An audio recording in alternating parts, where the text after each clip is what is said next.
Turning a friendship into a serious relationship sounds like a big deal, right? Well, it can be, but it's also something that happens more often than we think. Welcome to my channel. If you've ever found yourself wondering how to take that leap from casual chats to commitment, you're in the right place. Have you ever felt like you were already deep into a relationship while the other person is still standing on the shore, barely dipping their toes in? Hold on to that thought. We're about to dive into it. So here's the scene. You've started seeing someone, maybe a few dates in, and if you're anything like most people, especially women who tend to be wonderful daydreamers, you've already imagined your future together. Maybe even named the kids. And don't worry, you're not alone. Before the other person has even thought about buying a toothbrush for their place, you might already be planning vacations together in your head. But here's where it gets tricky.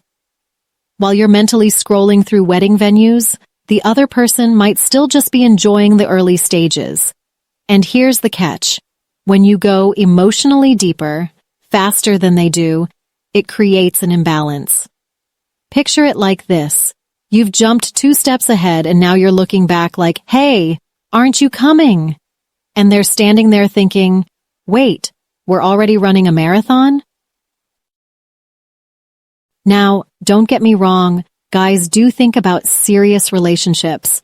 They just tend to decide and act on it in their own time.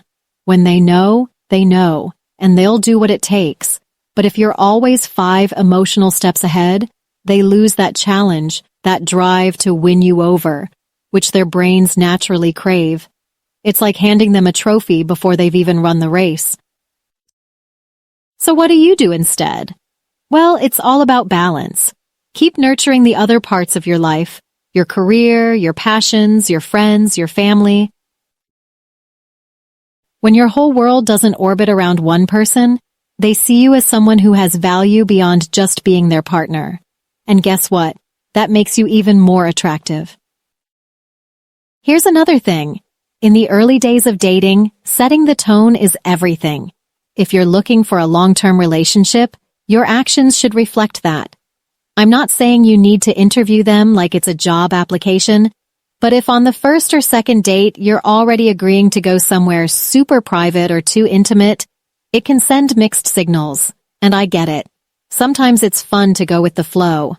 But if deep down you're hoping for something more serious, it's wise to create boundaries that protect your emotional investment.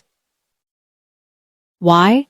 Because emotional attachment can sprint ahead after just a few dates, especially if intimacy is involved. There's even a little brain chemistry twist to this. Hormones like oxytocin kick in after closeness, making you feel bonded fast, while the other person might still be in the casual stage, just getting to know you. This is why staying in public or neutral spaces at first, like cafes or restaurants, can help. You'll get a clearer picture of who they are, how they handle different situations, and whether your values align. Trust me, nothing reveals compatibility like navigating a bad coffee together or spotting how they treat a waiter. And here's a gold nugget of advice. Words are nice, but actions over time reveal the truth.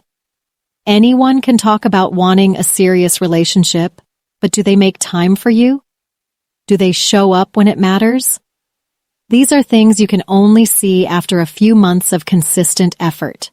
It's not about being a detective, but giving it time allows you to spot patterns.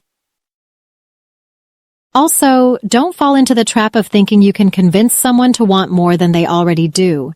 If someone isn't showing genuine interest, no amount of effort will change their heart.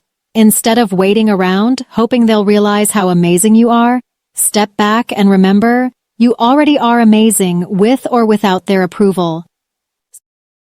So, circling back to my question from earlier, have you ever felt like you were more invested than the other person? If your answer is yes, remember this. It's okay to slow down, to let them meet you halfway. Because real connections happen when both people walk toward each other, not when one's running while the other's strolling. Thank you for spending this time with me today.